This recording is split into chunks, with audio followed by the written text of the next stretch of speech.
Good evening friend. এই ভিডিওটা আমি 1 তারিখে করেছি, কিন্তু তোমাদের সাথে এডিট করা হয়নি বলে ছাড়াও হয়নি। তো ওই জন্য আজই ছাড়লাম ভিডিওটা। আর যেহেতু বিকেলবেলা থেকে শুরু করেছিলাম ভিডিওটা, তাই জন্য গুড ইভিনিং দিয়েই শুরু করলাম। তো এখন আমরা বেরিয়ে গেছি বাইরে। তো আমার আজকে মনটা একটু খারাপ ছিল, যার কারণে ও আমাকে বললো বাইরে থেকে ঘুরিয়ে নিয়ে আসে। কখনো বলে না যে বাইরে থেকে ঘুরিয়ে নিয়ে আসে, কারণ আমাকে বাইরে থেকে ঘুরিয়ে নিয়ে আসার জন্য বারবার হাতে পায়ে ধরতে হয়। তা যাই হোক, আজ যেহেতু নিজে থেকেই বলেছে, তাই দেরি না করে তাড়াতাড়ি ঝটাপট একটু করে রেডি হয়ে বেরিয়ে গেছে। দেখতেই পাচ্ছ আমি সেরকম একটা কিছু সাজিয়ে নিয়ে একটু কাজল করেছি, ব্যাস। সিঁদুর টিপটা তো মেয়েদের করতেই হয়, তো করে নিয়েছি। করে এখন বেরিয়ে পড়েছি। বেরিয়ে এখন আমরা যাব মোল্লার গেটের দিকে। চলেও এসেছি দেখো, বলতে বলতে। তো কেক খাবো ওখান থেকে, কিছু পেস্ট্রি কিনবো, অনেকদিন কেক খাওয়া হয়নি। তো আমার মেয়ে তো খুবই খুশি যে এখান থেকে যেহেতু কেক কিনে খাওয়া হবে। তো ও তো ভেবেছিল প্রথমে যে বড় কেক কেনা হবে।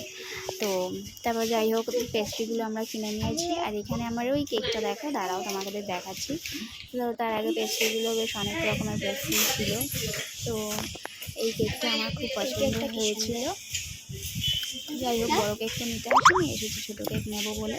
তো ছোটো কেকগুলো আমাদের নেওয়া হয়ে গেছে ওখান থেকে। এবার আমরা সোজা বেরিয়ে যাবো। আর এই দরজাগুলো কিন্তু খুব ভারী হয়, যার কারণে আমার খুবই অসুবিধা হয়। তো এই জন্য বড়কেই আগে পাঠিয়েছিলাম খোলার সময়। এখন আমরা চলে এসেছি চাউমিন কিনতে, কারণ রাতে আর খাবার বানাবো না, চাউমিন খেয়ে নেবো। তো আমরা এখন মজার গেটের ভেতর দিয়ে ঘুরতে যাচ্ছি। আর এই পুকুর পাড়টায় দেখো অনেকেই বেশ বসে আছে, ওপারে অনেকেই ছিল, এবারটা একটু কম। কারণ যখন থেকে ভিডিওটা শ্যুট করেছি তখন মানে এই দিকটা কেউ সেরকম ছিল না। এই একটা হসপিটালটার নাম কস্তুরী।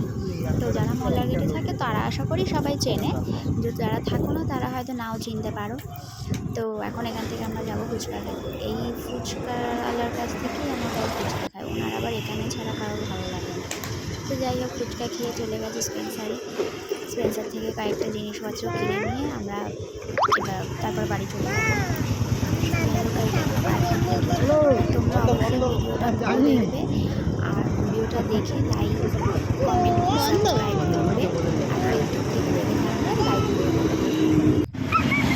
ফলো করে প্রোফাইলটা। তো তারপরে আমরা চলে এসেছি আইসক্রিম খেতে। আইসক্রিম কেনা হয়ে যাওয়ার পরে আমার মনে পড়লো যে মেয়ের তো ঠান্ডা লেগেছে। তো যাই হোক, কিনে যখন ফেলেছি এবার খেতে তো হবেই। তো খেয়ে নিয়েছি, ও আর আমি দুজনেই খাচ্ছিলাম, আমার বড়মশাই খায়নি। তো আমরা দুজনে রাস্তায় দাঁড়িয়ে খাচ্ছিলাম, কারণ গাড়িতে উঠলে মেয়ে আবার জামা কাপড়ে লাগিয়ে ফেলবে। তো খেয়ে দিয়ে চলে এসেছি বাড়ি।